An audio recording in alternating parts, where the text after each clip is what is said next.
Negotiators are gearing up for a crucial weekend of Gaza ceasefire talks in Cairo, Egypt.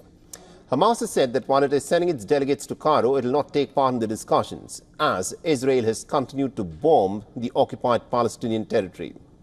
The United States, Egypt and Qatar have for months been trying to broker an end to the war in Gaza between Hamas and the State of Israel.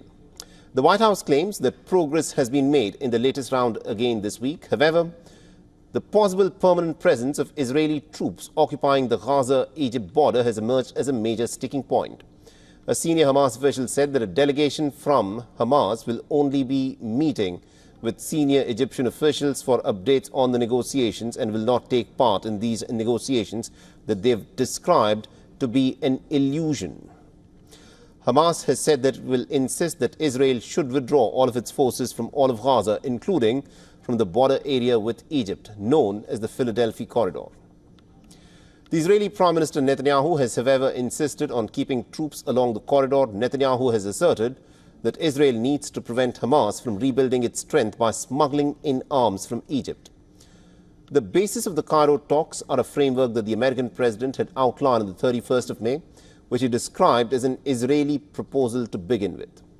A second Hamas official on Saturday reiterated that the leadership of Hamas, including their leader Yahya Sinwar, had already agreed to the Biden plan and want that to be put into effect immediately.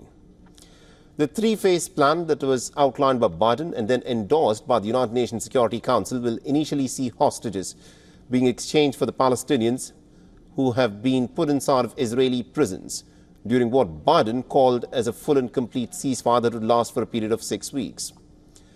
The White House has said that the CIA chief, William Burns, was in fact amongst the US officials taking part in the Cairo talks alongside the heads of the Israeli spy agency and the domestic security service. An Egyptian source close to the talks said that the United States was discussing with mediators some new proposals to bridge the gap between Israel and Hamas.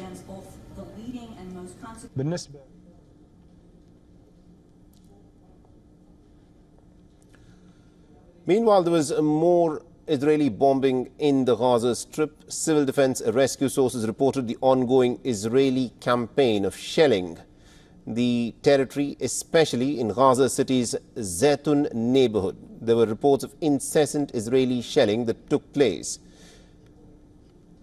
An overnight strike on a house west of Khan Yunis in southern Gaza resulted in the deaths of 11 Palestinians, including a woman and 4 innocent children. The Gaza's health ministry has said that at least about 69 Palestinians have been killed in just the last 24 hours of bombings by the Israelis. For all the latest news, download the WION app and subscribe to our YouTube channel.